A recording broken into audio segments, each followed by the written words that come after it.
Buenas noches y bienvenidos a Signo Pesos, la economía al alcance de su pantalla. Estos son los temas claves de hoy. Alivios financieros a toda máquina. La Superintendencia Financiera reveló que 1.600.000 deudores bancarios han llegado a acuerdos con los bancos para redefinir sus créditos. Analizaremos el panorama con el vicepresidente de Asobancaria. El peso colombiano sin 3 ceros. El gerente del Banco de la República revivió esta propuesta de eliminar 3 ceros al billete colombiano, a la moneda colombiana, al peso colombiano. Hablaremos de las implicaciones que eso tendría. La caída será mucho más fuerte. El Ministerio de Hacienda reveló que el desplome de la economía este año será mayor al que inicialmente se había calculado desde el gobierno. Analizaremos con un experto este tema y también al anuncio de Avianca que ya no necesita el préstamo que buscaba inicialmente con el gobierno nacional.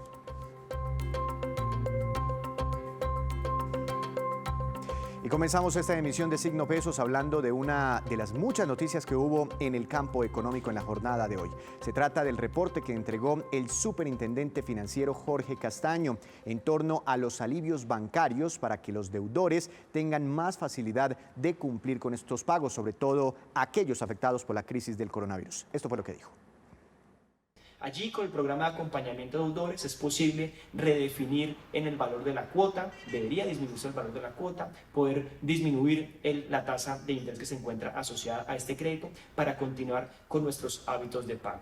Esta redefinición del programa de acompañamiento de deudores está abierta desde agosto hasta diciembre de este año. ¿Qué se ha logrado hasta la fecha? Se ha logrado que cerca de 1.600.000 deudores con saldo de cartera cercano a los 28 billones de pesos hayan logrado redefinir las condiciones de sus créditos. Y otra de las noticias del día provino del gerente del Banco de la República, el saliente gerente Juan José Chavarría, quien revivió la propuesta de quitarle 3 ceros al peso colombiano. Escuchemos. En el 2023 el Banco de la República cumple 100 años y yo quisiera convencer al Congreso, si fuera gerente, porque eso depende del Congreso, de por fin quitar los 3 ceros de los billetes. Esa sería una linda celebración del nuevo Banco Central y de la baja inflación que tiene Colombia. Y para analizar todos estos anuncios y sus efectos, le doy la bienvenida al vicepresidente técnico de Asobancaria, al doctor Alejandro Vera. Doctor Vera, buenas noches, bienvenido a Signo Pesos, ¿cómo ha estado? Buenas noches, Víctor, ¿cómo está? ¿Todo muy bien? Muchas gracias. Cuando el superintendente financiero dice que 1.600.000 deudores bancarios se han acogido a unos beneficios por un monto cercano a los 28 billones de pesos, ¿de qué tipo de beneficios estamos hablando? Está hablando de los beneficios que están en el marco del PAT, del Programa de Acompañamiento a Deudores, que dividía a los deudores en 3, entre los que sí podían pagar, los que necesitaban un alivio parcial porque vieron reducidos sus ingresos parcialmente y los que necesitaban un alivio total.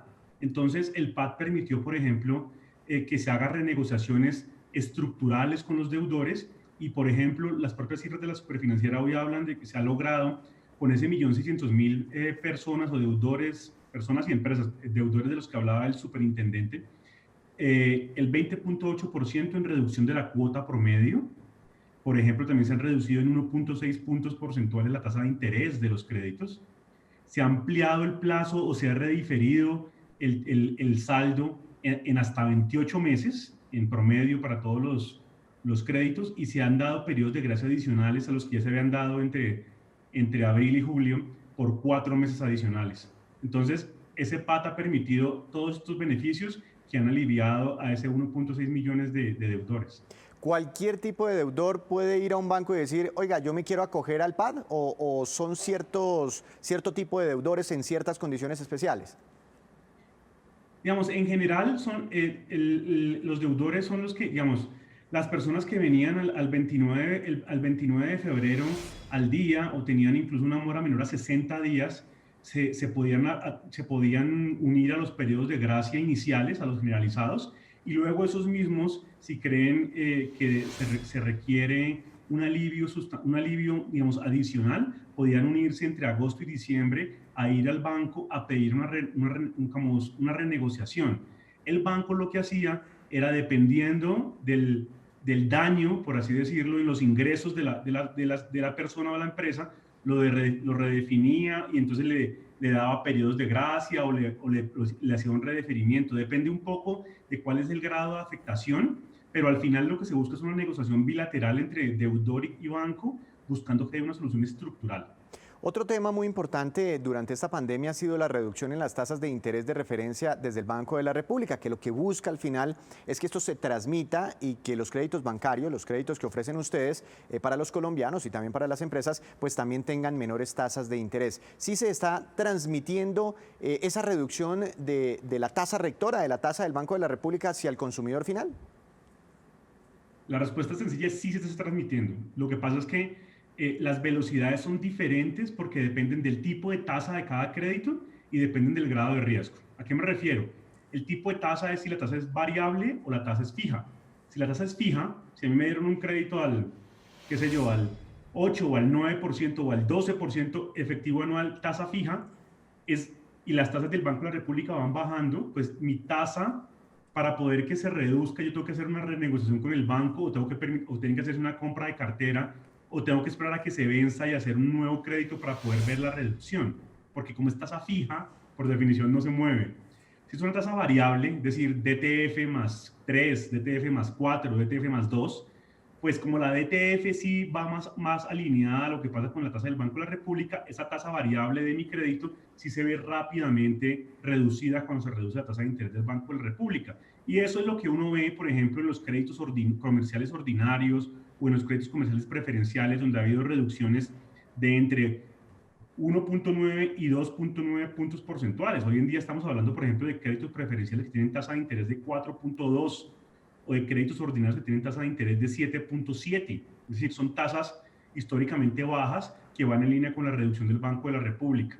Obviamente, otras tasas han tenido una reducción menor, las tarjetas de crédito, los créditos de consumo, porque también el nivel de riesgo juega y en la medida en que estamos en una pandemia y ha habido, digamos, un incremento del nivel de riesgo de la economía, pues las tasas de interés no pueden bajar a la misma velocidad que lo que hacen otro tipo de tasas de interés. Pero hay quienes se quejan de una reducción más fuerte en las tasas de interés de cuando la gente deja depósitos en los bancos, por ejemplo un CDT, ¿sí? Ahí sí hubo una reducción fuerte en esa tasa de interés que usted le entrega, señor banco, al que dejó la plata en un CDT, y no tanto la tasa de interés de cuando ustedes hacen préstamos, ¿no? Por ejemplo, el crédito hipotecario o el crédito de la tarjeta de crédito. Pues mira, cuando uno mira las tasas de interés de depósito, lo que llaman las tasas de interés pasivas del pasivo bancario, las que se les pagan a los ahorradores, esas han tenido una reducción de entre 100 y 200 puntos básicos. Y cuando tú miras, por ejemplo, las tasas de interés de crédito comercial, lo que se le presta a las empresas, han tenido una reducción de entre 390 y 290 puntos básicos, más que proporcional de las cuentas de depósito. Entonces, en esa comparación, estarían mejor los créditos, las tasas de los créditos que las tasas de los pasivos. Obviamente, por el otro lado, están las tasas de interés que se le pagan a las tasas de interés de crédito de consumo, que se han reducido entre 20 y 100 puntos básicos, y las tasas de interés de depósito que se han reducido entre 200 y 300. Ahí la comparación no es tan favorable para las tasas de los créditos. Entonces, la respuesta a eso, Víctor, es depende mucho del tipo de crédito, depende mucho del tipo de deudor. Evidentemente, las tasas de los pasivos de los depósitos han caído y tienen que caer porque van en línea con la caída del Banco de la República, y las tasas de interés de los créditos también han caído, pero la velocidad, dependiendo del segmento del crédito, es diferente. Hay unas que han caído mucho más rápido porque van a tasa variable y tienen un riesgo menor, y hay otras que han caído más lentamente porque son a tasa fija y probablemente tienen un nivel de riesgo mayor de los deudores. ¿Veía usted que hoy el gerente del Banco de la República revivía la propuesta de eliminarle 3 ceros al peso colombiano? ¿El sector bancario está de acuerdo con esa iniciativa o no? Pues mira, nosotros en el pasado el sector financiero, digamos, no estuvo tan de acuerdo por todo el tema operativo que implica el cambio. Creemos que no es tan prioritario hacer ese ajuste. En este momento yo no creería que hubieran cambiado las opiniones que tenía el sector financiero hace 2 años, cuando el ministro Cárdenas en ese entonces y el Banco de la República en ese entonces lo propusieron. Creo que sigue siendo un problema de una inversión operativa importante, y sobre todo tiene una connotación relevante, y es que hoy en este momento el sistema financiero está metido en un proceso de transformación digital, nos está haciendo unas inversiones muy importantes que las hemos visto en réditos en esta pandemia. La gente puede hacer uso de los canales digitales, puede acceder a su banco 24/7 y no tiene que salir de su casa. Todas esas inversiones se han visto reflejadas en esta pandemia. Y meternos en el tema de los 3 ceros, hacer todas las inversiones que se requieren, podría postergar todas esas inversiones que se requieren en materia de transformación digital y hacer que de pronto lo que habíamos venido ganando, pues se empiece a ser un poco más lento en materia de avances. Obviamente, pues estoy mencionando como las cosas que podrían pasar. Tocaría hacer un análisis exhaustivo del tema operativo y volver a revisar el tema con las entidades para poder tener una respuesta certera. Pero yo te repito, lo que hace 2 años se mencionó es que se prefería que no se hiciera y hoy en día pues siguen existiendo los mismos temas operativos de postergamiento de inversiones que había hace 2 años. Claro, es que me imagino que ustedes tienen que hacer una adaptación tecnológica porque, por ejemplo, la persona que tenga en la cuenta de ahorros, no sé, 1 millón de pesos, de un día para otro pasaría a tener 100.000 pesos, algo así, ¿no?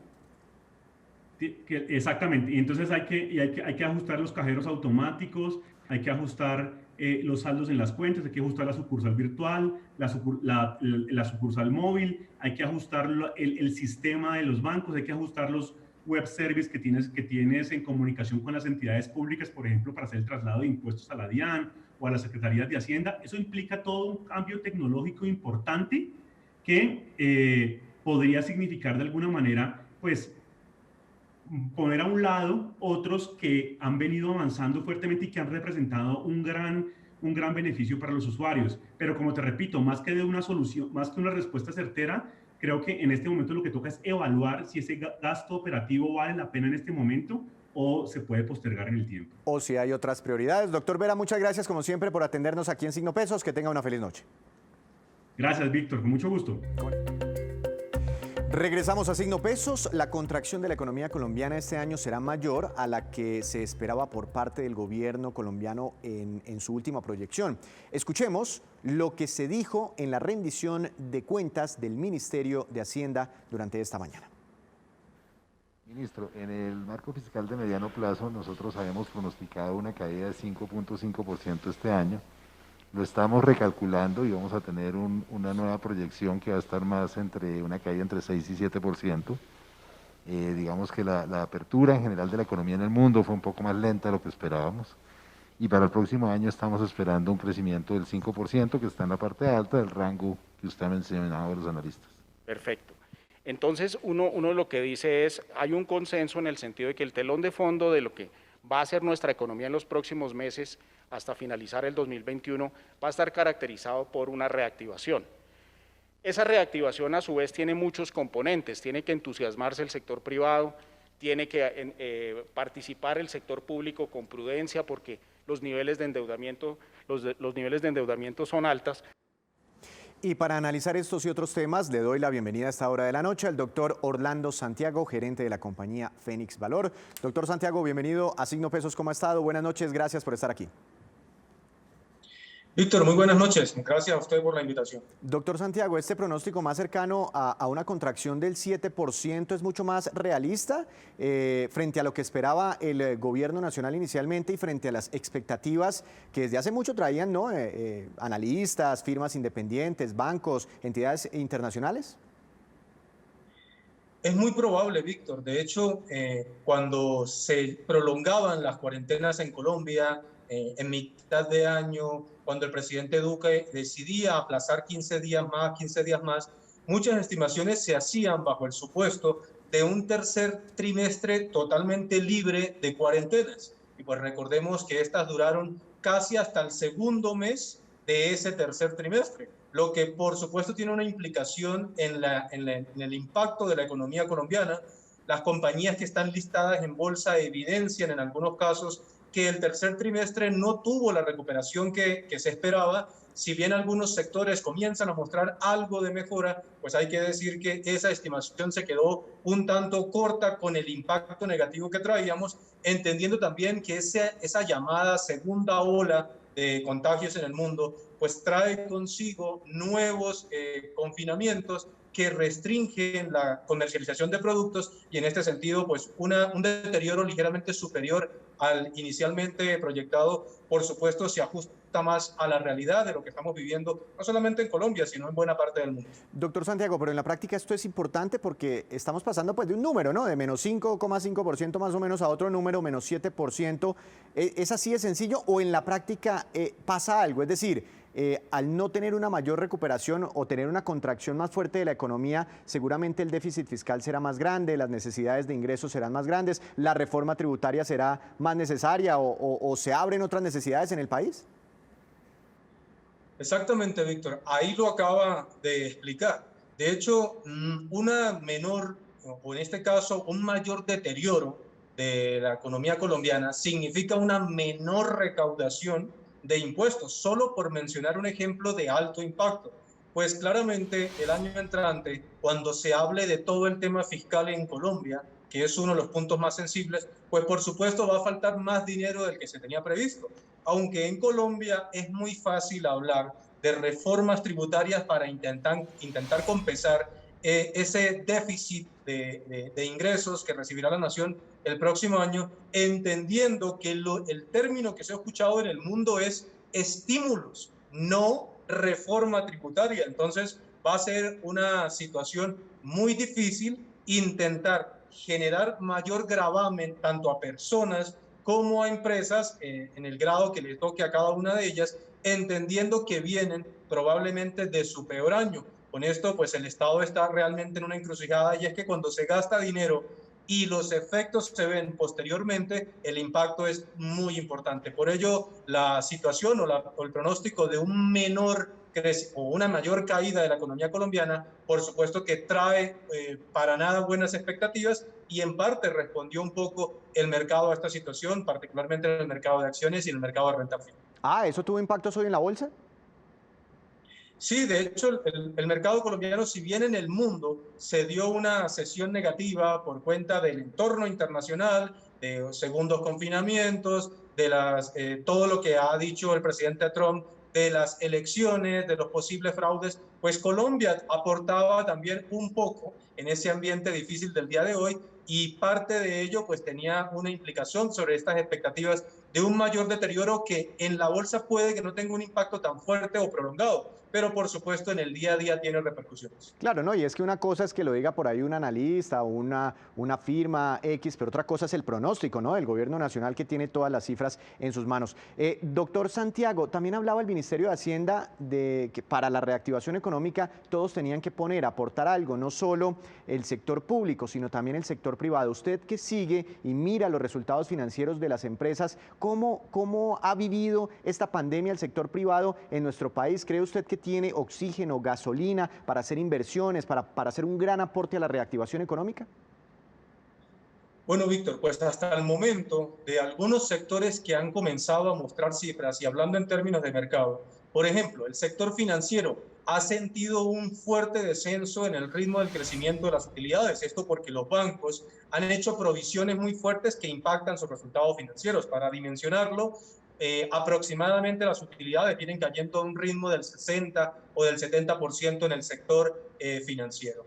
Algunas compañías del sector de la construcción, que es uno de los sectores que el presidente Duque ha dicho tener como insignia para recuperar empleos y dinamizar la economía, aún muestran resultados mixtos. De repente las cementeras mostraron un mejor comportamiento, pero las compañías de infraestructura, como el Cóndor, con concreto, entre otras compañías listadas, tienen todavía bastantes dudas en los resultados del tercer trimestre. Empresas del sector consumo, hablemos particularmente de Éxito, que está listada, sí muestra una mejor dinámica, entendiendo que el consumo es un bien que en economía se llama inelástico, o sea, es completamente necesario. La gente no puede dejar de comer y no es un bien que es sustituible. Por tanto, hasta el momento, los resultados financieros de las compañías pues muestran un resultado mixto y qué decir claramente de Ecopetrol, que por cuenta de esta pandemia que hemos vivido en este 2020, las materias primas han sido una de las más castigadas y han generado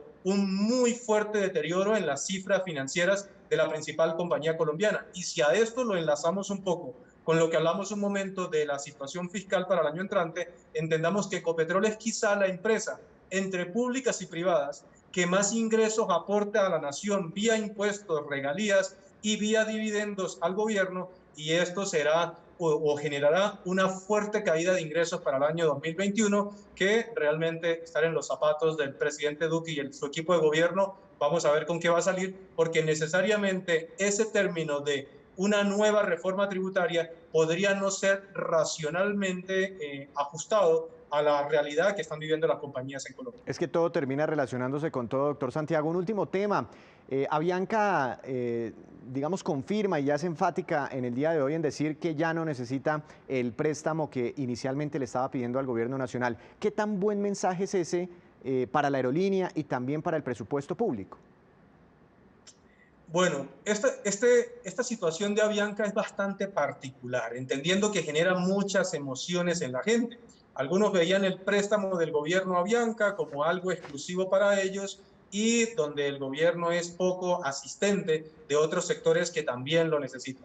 Esa situación o esta información que envía Avianca, en que probablemente ya no necesite temporalmente esos recursos del gobierno, pues en principio lanza una señal positiva, entre comillas, tranquilizadora.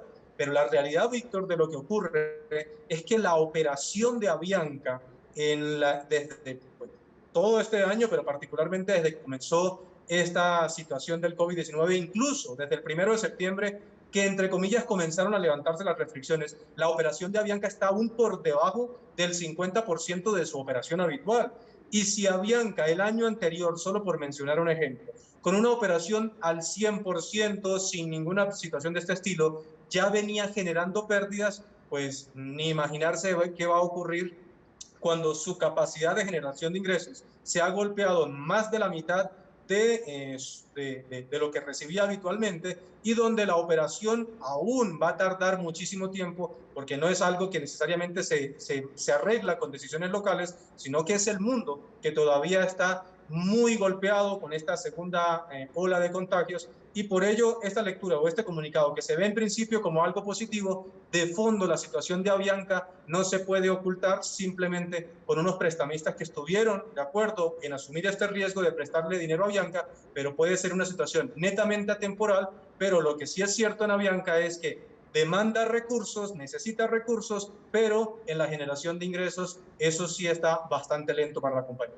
Doctor Santiago, como siempre, muchas gracias por acompañarnos aquí en Signo Pesos. Que tenga una feliz noche. Gracias, Víctor, a ustedes por la invitación. Con esta. Regresamos a Signo Pesos con esta, que es la cifra económica del día.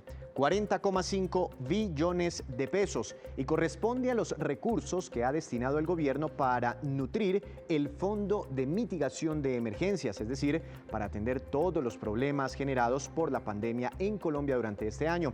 Según el Ministerio de Hacienda, la mayoría de esos recursos se han destinado a los siguientes rubros. Atención de la emergencia en el sector salud, 10,1 billones de pesos. Ayudas para la población vulnerable, 10,7 billones de pesos. Protección de los empleos y reactivación empresarial, 13,8 billones de pesos.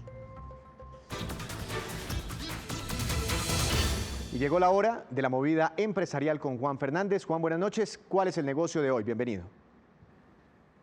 Víctor, buenas noches. Pues le cuento que se empiezan a popularizar iniciativas dirigidas a las mujeres y sus negocios, así es que varios casos. Primero, los bonos de género, que son este tipo de emisiones por parte de los bancos con una destinación específica y que vayan o tengan impacto en las mujeres, que financien sus actividades, sus negocios. El último caso es el del Banco W, a quien el BID Invest adquirió un bono de género por unos 150.000 millones de pesos a un plazo de 4 años y cuyos recursos se destinarán a financiar microempresas lideradas por mujeres y clientas del banco, del que está atrás la Fundación WW, que en 1980 puso en marcha un proyecto para incorporar a las mujeres cabeza de hogar a la actividad económica a través del crédito.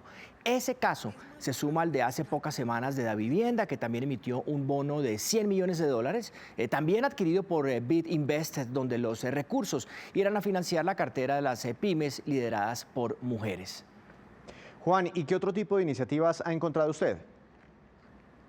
Víctor, hay más. Otra iniciativa es la del llamado Club del 30, que nació en Reino Unido en 2010 con el objetivo de alcanzar un mínimo del 30% de representación femenina en las juntas directivas de las 100 compañías con mayor valorización en la Bolsa de Valores de Londres. Se ha venido extendiendo por varios países y está llegando a Colombia para que de acá a 2024 se logre esa meta donde la cuota mínima de participación femenina en las juntas de las empresas emisoras de valores en el país sea de al menos un 30%. Detrás de ese capítulo también están varias ejecutivas importantes de empresas colombianas e inclusive empresas como Mastercard, el Colegio también de Estudios Superiores en Administración, CESA. En Colombia, según la universidad, pues la participación de las mujeres en las juntas directivas de las empresas emisoras de valores se encuentra en el 17% y el 36% de los emisores no cuentan con mujeres en sus juntas. Así es que, Víctor, valen como hoy estas movidas, todas estas iniciativas que permitan a las mujeres lograr posiciones importantes, que encuentren financiamiento para sus negocios y más allá de la equidad misma, sino de su aporte a la productividad de los negocios. Gracias, Juan. Y poco a poco los comerciantes van viendo una mejoría en sus ventas, así lo revela la Bitácora Económica, que es la evaluación que realiza FENALCO cada mes. Veamos los resultados correspondientes a las ventas del mes de octubre.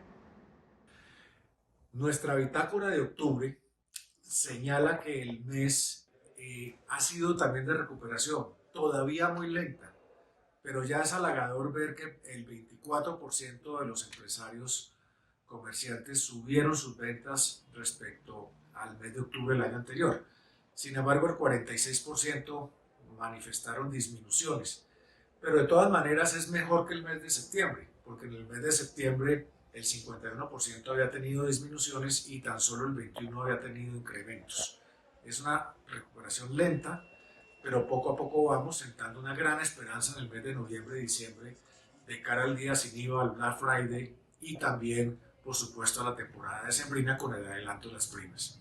Por otra parte, vale la pena destacar que se nota un incremento sustancial en los créditos en el punto de venta, es decir, que los consumidores están demandando créditos por su falta de capacidad de consumo y también por lo costoso de las tasas de interés del sistema financiero, especialmente en crédito de consumo y en las tarjetas de crédito. Y estos son los indicadores económicos que usted siempre debe conocer antes de irse a dormir. La tasa representativa del mercado que regirá mañana en Colombia será de 3.646 pesos con 22 centavos, cayó 4 pesos con 28 centavos el dólar. El petróleo de referencia Brent para nuestro país cayó 0,94%, se ubicó en 43 dólares con 39 centavos por barril. El precio interno del café colombiano subió y quedó en promedio para mañana a 1.025.000 pesos por carga en las principales cooperativas del país. El índice Colcap de la Bolsa de Valores de Colombia cayó 1,05%. La acción que más se valorizó fue la de Promigas, con una ganancia de 1,23%, y la acción que más cayó precisamente fue la de Avianca, con un retroceso de 15,15%.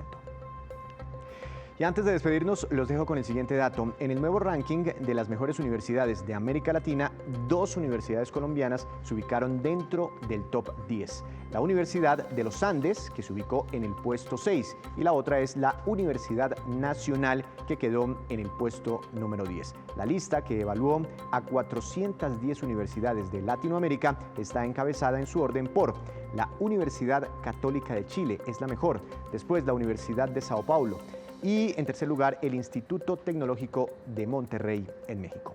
Así terminamos por hoy, pero los esperamos mañana con una nueva emisión y con toda la información económica que usted necesita saber. Esto es Signo Pesos, la economía al alcance de su pantalla. Que tenga una feliz noche.